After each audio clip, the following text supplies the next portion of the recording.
Court has real source of community. Here also Justice D.Y. Chandrachud has referred to where the importance of Article 32 has been reiterated, and the Supreme Court has said that once Dr. Ambedkar was asked as to which is the article of the Constitution which he finds to be most relevant, he says वो दलितों के मसीहा ही नहीं, सामाजिक न्याय के समर्थक जितने हैं उनके मसीहा थे।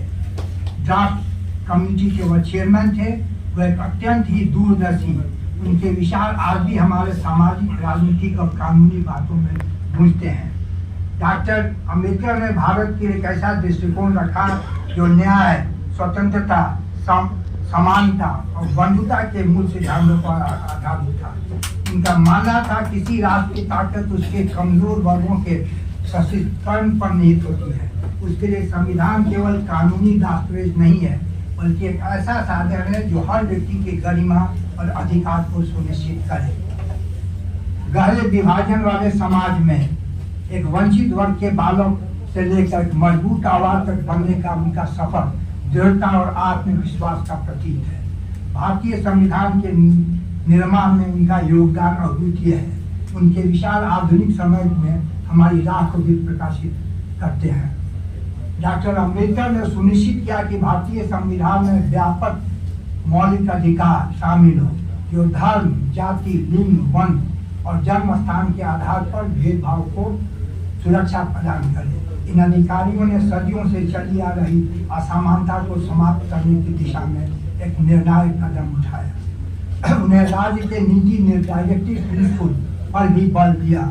और डायरेक्टिव प्रिंसिपल देखिएगा, 2-3 तो इतना महत्वपूर्ण है जो अभी के फैसले में कहा भी गया है कि एक आर्टिकल 39 है कि देश की आर्थिक मटेरियल जो रिसोर्सेज है उसका इस तरह वितरण होना चाहिए कि वो बहुमत के लोगों को स्वार्थ को, उनके हित को साध सके। और उसमें आप देखेंगे कि वर्चुअली मोनोपोली के खिलाफ बात की गई है। मोनोपोली से फ्री मार्केट नहीं रह जाता है। तो ये उन्होंने जो राज्य के सिद्धांत पर वो ही नहीं, न्यायपालिका की बनावट इस तरह हो कि आर्थिक कारणों से कोई न्याय से वंचित नहीं हो सके। उन्होंने सामाजिक, आर्थिक और न्याय, कमजोर वर्गों की सुरक्षा, शिक्षा और काम के अधिकार की बढ़ावा देने के पर भी जोर दिया था। न केवल अनटचेबिलिटी यानी जातिगत भेदभाव के खिलाफ एक अड़िग योद्धा के रूप में डॉक्टर अम्बेडकर ने काम किया है। वह केवल एक कानूनी सुधार नहीं बल्कि सामाजिक सद्भाव की दिशा में एक क्रांतिकारी कदम था। डॉक्टर न्यायमूर्ति साहब ने अपना जो वक्तव्य शुरू किया, उन्होंने कहा था आज़ादी की लड़ाई में एक थोड़ा सा लोगों में डिफरेंसेज है। एक मेजॉरिटी चाहता था कि आज़ादी पहले, अम्बेडकर साहब ने जोर दिया कि पहले जरूरी है समाज में जो भेदभाव है वह खत्म हो, उसके लिए भी लड़ाई चले। और इसके साथ साथ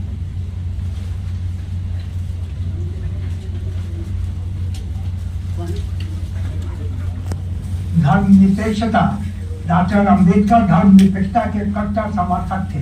उन्होंने सुनिश्चित किया कि राज्य धर्म के मामले में तटस्थ रहे। बंधुता पर भी जोर, भारत की विविधता में एकता को बढ़ावा था।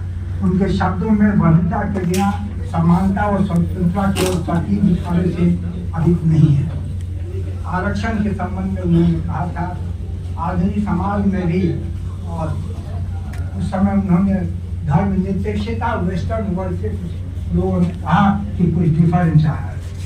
वेस्टर्न वर्ल्ड हर धार्मिक स्वतंत्रता पावर है जो कई निर्णयों में आया है। साथ साथ हम कहना चाहेंगे महिलाओं के एम्पावरमेंट के बारे में बहुत कुछ कहा गया है। और हम चाहेंगे कि उन्होंने हिंदू कोड बिल जैसे प्रगति कानूनों के माध्यम से विवाह, संपत्ति और उत्तराधिकार के अधिकारों में सुधार लाने का प्रयास किया था।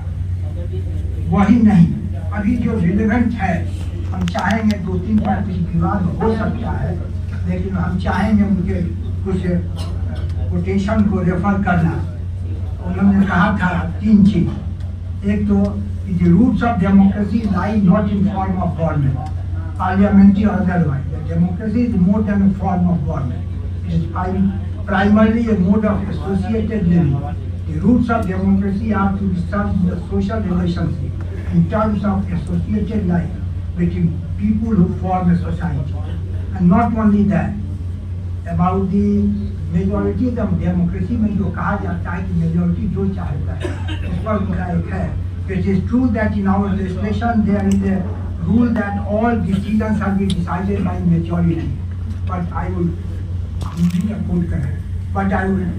ask you to be very careful about the principle.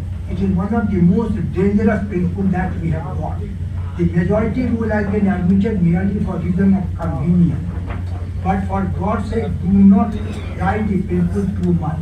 I mean, democracy के लिए जरूरी है असहमति को भी ध्यान रखना. अभी एक न्यायमूर्ति ने कहा कि जो कतार में आखिरी आदमी है उसके दुख सुख उसकी विचार को भी, यानी डेमोक्रेसी कंसेंसस से चलता है, केवल मेजॉरिटी से नहीं. यह अम्बेडकर का अभी एक नई बात आई है, हम और उनके बारे में कह दे, नेशनलिज्म के बारे में. उनका कहना था कि unfortunately for the minorities in India, Indian nationalism has developed a new doctrine which may be called divine right of majority to rule the minority to the wishes of the majority. Any claim for sharing power by minority is called communalism, while the monopolizing of whole power by majority is called nationalism. और इस मामले में हम कहना चाहेंगे कि national कोई भूमि से ही नहीं बनता, वह भी आवश्यक है, लेकिन हर तबके के लोगों का ध्यान रखिए, चाहे वह किसी धर्म का हो, किसी जात का हो, तब भी हो सकता है. हम आज बहुमत है, टेम्पररी है, कल आप नहीं भी रह सकते हैं. और इसके साथ साथ हम भी आज एक नया धर्मनिरपेक्षता के बारे में कहें. धर्मनिरपेक्षता अति आवश्यक है, जरूरी है, सबों के ध्यान में रखते हुए. लेकिन इधर एक नया चला है, पता नहीं मुझे कहना चाहिए कि नहीं, एक खोदाई का.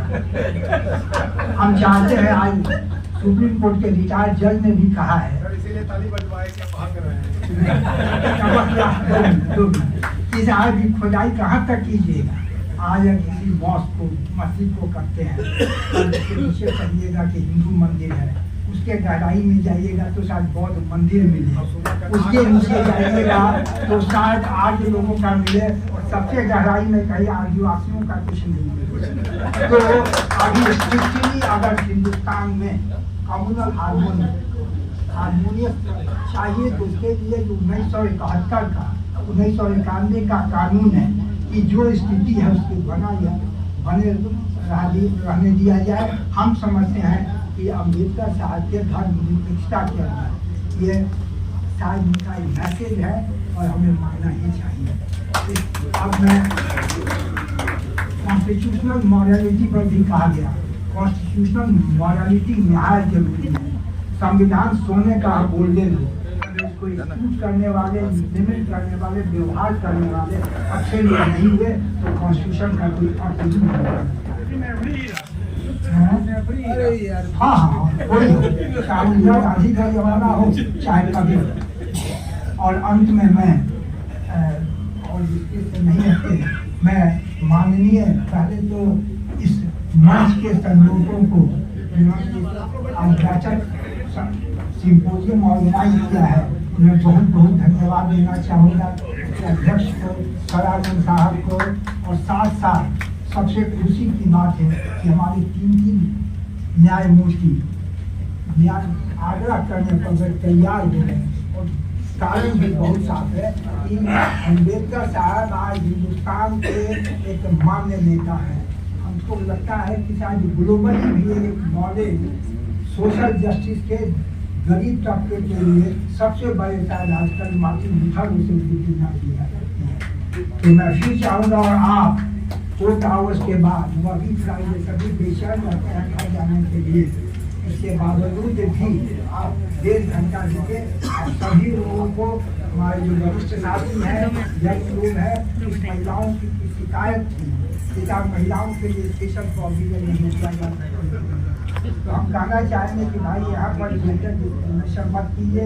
आप सभी वकील हैं, वो महिला हो या पुरुष हो, दुनिया तो बहुत कुछ चाहिए, लेकिन साथ रही अकेले में बैठने का बेनिफिट टीवी का वीडियो आपको पसंद आया तो चैनल को सब्सक्राइब करें और वीडियो को लाइक करें। ज्यादा से ज्यादा लोगों तक वीडियो